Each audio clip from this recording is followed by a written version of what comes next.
रात में आपने देखा कि दिव्यांग और जितिन रीत के घर जाते हैं और वहां रखी चुड़ैल वाली किताब खोल देते हैं, जिस वजह से सभी चुड़ैलें आजाद हो जाती हैं। दिव्यांग, जितिन और रीत किचन में छुप जाते हैं, पर चुड़ैल उनको ढूंढ लेती है। पर तभी रीत के पापा आकर उन तीनों को बचा लेते हैं और अपनी गाड़ी में बैठा कर ले जाते हैं। फिर दिव्यांग और जितिन को पता चलता है कि चुड़ैल की किताब रीत के पापा की है। क्या आप सच बोल रहे हो अंकल? मैं झूठ क्यों बोलूंगा?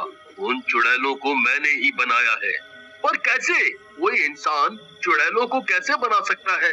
रीत के पापा फिर जितिन को अपने बचपन की एक बात बताते हैं। मैं बचपन में बहुत मोटा था, इसलिए सब मेरा मजाक उड़ाते थे। मेरा कोई भी दोस्त नहीं था। मैं हमेशा अपने कमरे में अकेला रहता था। एक दिन जब मैं स्कूल से वापस आ रहा था तो मुझे एक जादूगरनी मिली। उसको किसी गाड़ी वाले ने टक्कर मार दी थी। आपको तो बहुत चोट लगी है। मैं किसी को बुलाकर लाता हूँ, आपको कुछ नहीं होगा। नहीं, अब मैं नहीं बचूंगी। मेरा अंतिम समय आ गया है। तुम बहुत अच्छे बच्चे हो, इसलिए मैं तुम्हें एक राज बताने जा रही हूँ। ये लो जादुई किताब। जादुई किताब? मैं समझा नहीं कुछ। मैं एक जादूगरनी हूँ। बहुत साल मैंने जादू सीखा है और उससे ये जादुई किताब बनाई है। ये एक ऐसी किताब है जिसमें तुम जो भी लिखोगे वो सच हो जाएगा। क्या सच में? हाँ, सच में। मेरे पास दोस्त नहीं थे तो मैंने अपने लिए बहुत सारे दोस्त बनाए, और दोस्त थे बहुत सारी चुड़ैलें और भूत। शुरू में मेरे साथ बहुत अच्छे से रहते थे। मुझे कोई नुकसान नहीं पहुंचाया, पर कुछ समय बाद इन्होंने मुझे नुकसान पहुंचाना शुरू कर दिया। और एक दिन जब मैं सो रहा था तो एक चुड़ैल ने मुझे मारने की कोशिश की। मैं उससे बच तो गया, पर फिर मुझे समझ आ गया कि मुझे इन चुड़ैलों को जिस किताब से बनाया है उसी में बंद करके रखना होगा। फिर मैंने इन चुड़ैलों को उसी किताब में हमेशा के लिए बंद कर दिया और उन पर ताला लगा दिया। ओह, और हमने वो ताला खोल दिया। अब हम उन चुड़ैलों को वापस उस किताब में कैसे बंद करेंगे? उसी जादुई किताब से। पर वो किताब तो मेरे घर के स्टडी रूम में रखी है और वहाँ वापस जाकर वो किताब लाना बहुत मुश्किल है। पर हमें वो किताब लानी ही होगी। तभी अचानक कॉलेज से जितिन की माँ का फोन आता है। जितिन, बेटा तुम कहाँ हो? क्या हुआ माँ? आप इतनी घबराई हुई क्यों हो? वो बेटा, मैं कॉलेज की न्यू ईयर पार्टी में जा रही थी। मैं अपनी गाड़ी कॉलेज के बाहर पार्क कर रही थी कि मैंने देखा कि कुछ चुड़ैलें कॉलेज के बाहर घूम रही हैं और उन्होंने बाहर घूम रहे कुछ बच्चों को मार भी डाला। मैं यहाँ पार्किंग में ही फंसी हुई हूँ। ना तो मैं बाहर जा सकती हूँ और ना ही कॉलेज के अंदर। मैं क्या करूँ बेटा? आप बिल्कुल भी चिंता मत करो माँ, मैं आ रहा हूँ। जितिन फोन काट देता है। अंकल, वो चुड़ैलों तो पूरे शहर में फैल चुकी हैं। वो तो हमारे कॉलेज तक भी पहुँच चुकी हैं। ओह, ये तो बहुत बुरी खबर है। हमें सबको बचाना होगा। पर कैसे पापा? मुझे घर जाकर वो किताब लानी होगी जिसमें से सभी चुड़ैलें बाहर आई हैं, और उसमें इनको वापस बंद करना है। ये तो बहुत मुश्किल काम है। मुश्किल तो है, पर इतने लोगों की जिंदगी का सवाल है। मुझे उन्हें बचाना ही होगा। हाँ अंकल, आप सही कह रहे हो। एक काम करते हैं, आप हम तीनों को कॉलेज छोड़ दो और वहाँ से वापस घर जाकर वो किताब ले आओ। हम जब तक इन चुड़ैलों के कॉलेज के अंदर घुसने से पहले खुद कॉलेज के अंदर जाते हैं और वहाँ जाकर सबको इन चुड़ैलों के बारे में बताते हैं। नहीं, ऐसे तो तुम सबकी जान को भी खतरा है। आप हमारी चिंता ना करें, हमें कुछ नहीं होगा। हाँ पापा, हमें कुछ नहीं होगा। तुम्हें तो कुछ नहीं होगा, ये तो मैं और तुम बहुत अच्छे से जानते हैं बेटा। क्या मतलब? अरे कुछ नहीं, चलो अब कॉलेज आ गया, हमें अंदर जाना होगा। पर उससे पहले मुझे अपनी माँ को पार्किंग से निकालना होगा। हाँ बिल्कुल। सब लोग कॉलेज के गेट तक पहुँच जाते हैं। दिव्यांग, जितिन और रीत गाड़ी से उतर जाते हैं और गेट के अंदर जाते ही एक चुड़ैल को घूमता हुआ देखते हैं। चुड़ैल, हमें यहाँ से छिपकर निकलना होगा। दिव्यांग, जितिन और रीत जैसे तैसे छिपते छिपाते जितिन की मम्मी तक पहुँचते हैं। बेटा जितिन, तू आ गया। हाँ माँ, अब आपको डरने की कोई जरूरत नहीं है। चलो हम अंदर चलते हैं और जल्दी से सबको इन चुड़ैलों के बारे में बताते हैं। हाँ चलो जल्दी से अंदर चलते हैं। सब लोग कॉलेज के अंदर जाते हैं। जैसे ही अंदर घुसते हैं उन्हें चुड़ैल देख लेती है। वो लोग जल्दी से अंदर भागते हैं। अंदर सब लोग पार्टी कर रहे होते हैं, सब लोग नाच गा रहे होते हैं। जितिन और दिव्यांग सबको चुड़ैल के बारे में बताने की कोशिश करते हैं, पर सब डांस करने में इतने मगन होते हैं कि कोई उनकी बात पर ध्यान नहीं देता। ऊपर से गानों की आवाज में किसी को भी उनकी बात ठीक से सुनाई नहीं देती। अब हम क्या करें? कोई हमारी बात सुनने को ही तैयार नहीं है। मेरे पास एक आइडिया है। कौन सा आइडिया? मैं स्टेज पर जाता हूँ और माइक पर जाकर के बोलता हूँ, तो सब मेरी बात सुन लेंगे। अरे वाह, ये तो बहुत अच्छा आइडिया है। चलो जल्दी जाओ, तुम्हें देर नहीं करनी चाहिए। जितिन जल्दी से स्टेज पर जाता है और माइक हाथ में पकड़ता है। हेलो हेलो फ्रेंड्स, प्लीज सब लोग मेरी बात ध्यान से सुनो।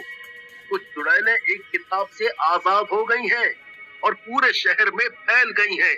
कुछ तो हमारे कॉलेज के बाहर भी घूम रही हैं। आप सब लोग प्लीज एक हॉल में रहें और कोई भी बाहर न जाए, वरना वो चुड़ैलें आपको मार देंगी। जितिन की बात सुनकर सब लोग हंसने लगते हैं।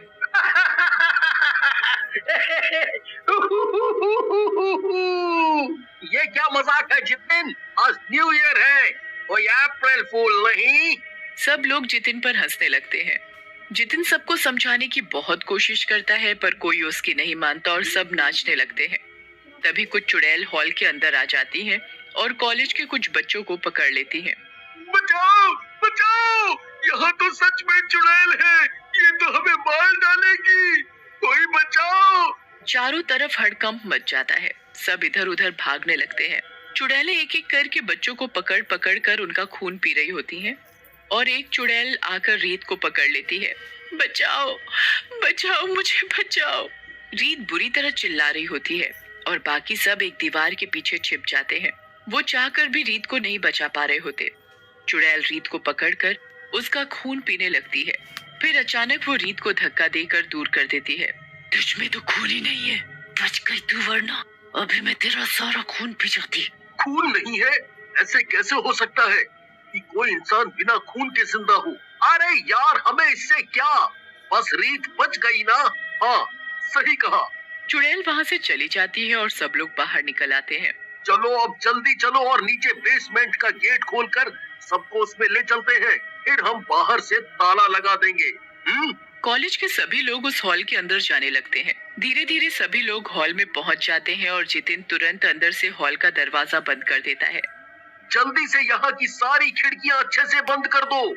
सब लोग जल्दी जल्दी हॉल की सभी खिड़कियां बंद करने लगते हैं और तभी एक चुड़ैल खिड़की से अंदर आने लगती है। उस खिड़की पर चुड़ैल है, जल्दी उसे बंद करना होगा। दिव्यांग और जितिन जल्दी से भागकर उस खिड़की तक पहुंचते हैं और जोर से उस चुड़ैल को धक्का मारते हैं और खिड़की को बंद कर देते हैं। सभी लोग बहुत डरे हुए होते हैं और उन्हें कुछ समझ में नहीं आ रहा होता कि ये सब क्या हो रहा है। चुड़ैल जोर जोर से खिड़कियों को पीट रही होती है और अंदर आने की कोशिश कर रही होती है। ऐसे तो ये कांच तोड़कर अंदर आ जाएगी, कोई नहीं बचेगा, आज कोई नहीं बचेगा। हे भगवान, पापा कहाँ रह गए? वो कब उस किताब को लेकर आएंगे? तभी रीत के पापा एक खिड़की पर दिखाई देते हैं। जल्दी ये खिड़की खोलो, जल्दी जल्दी करो, मुझे जल्दी से इसमें सभी चुड़ैलों को बंद करना होगा।